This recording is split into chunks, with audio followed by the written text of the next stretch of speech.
let it bang, bang. Bienvenidos a otro capítulo de Filósofos Contemporáneos. En este capítulo vamos a tratar de un importante filósofo y pensador que nació a finales del siglo XIX, y murió en el siglo XX, que se llama Ludwig Joseph Wittgenstein, o más conocido como Wittgenstein. Él es muy importante para toda la ciencia de la lógica y para la filosofía analítica y la filosofía del lenguaje. Y vamos a entender que él tuvo dos momentos importantes en su pensamiento, tanto así que se ha llegado a llamar el primer Wittgenstein y el segundo Wittgenstein. Antes de esto es necesario hacer como un contexto histórico-geográfico. Pues bien, este pensador nace en Viena, la capital de Austria, el 26 de abril de 1889 y fallece en el 1951 en Cambridge, Inglaterra, donde además era profesor en una prestigiosa universidad, la Universidad de Cambridge. Resulta que Wittgenstein es influenciado grandemente porque, pues primero que todo, su padre tenía una de las más grandes fortunas de ese momento. Por lo tanto, pues a él nunca le llegó a faltar nada, tenía todas las posibilidades para estudiar y demás. Aparte de ello, estudió ingeniería, ¿sí? Estudió ingeniería, entonces eso influenció a que su pensamiento fuera muy matemático, muy lógico. Él se basó mucho en la filosofía de Bertrand Russell, de todo esto matemático, por lo tanto, él influenció su filosofía muy desde la lógica, simbólica, incluso matemática.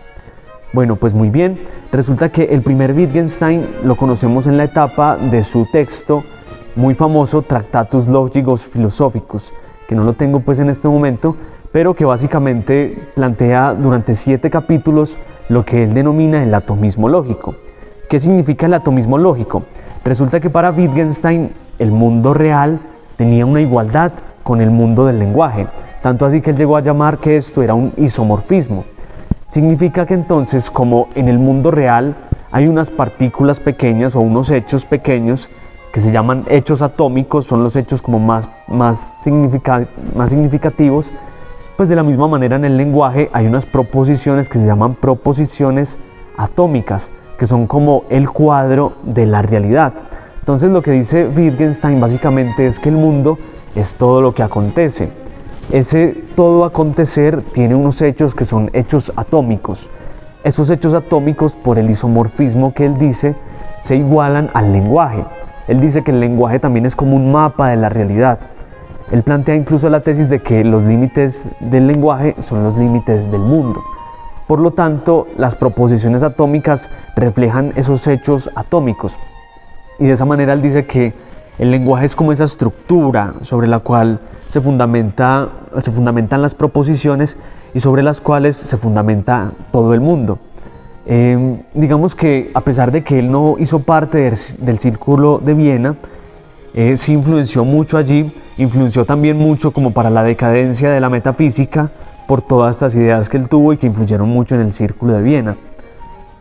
A pesar de esto, de este atomismo lógico, hay un momento en el que se le llama, el segundo Wittgenstein. Y resulta que fue en el 1953 cuando se publicó la obra póstuma Consideraciones filosóficas, que básicamente planteaba que el lenguaje se compone de juegos y de que el lenguaje no hay que intentar tanto comprenderlo, darle una definición o corregirlo desde la lógica, sino que hay que aprenderlo en su uso. Él expresa en estos juegos del lenguaje que uno aprende a hablar haciendo uso del lenguaje, jugando con el lenguaje. ¿Jugando cómo? Pues preguntando, afirmando, negando, etc. Entonces, quizá por la influencia que él tenía con algunos niños que veía que jugaban o algo, en esta última etapa de su vida él se centra más en pensar que el lenguaje ordinario es un juego que se va construyendo. Ese sería como el segundo Wittgenstein, que influenció mucho sobre todo en la filosofía analítica que se fue construyendo a partir del siglo XX. Habría mucho más para tratar de este importante filósofo, pero debido a los límites de tiempo lo dejaremos por aquí en este momento. Muchas gracias por participar de otro capítulo de Filósofos Contemporáneos.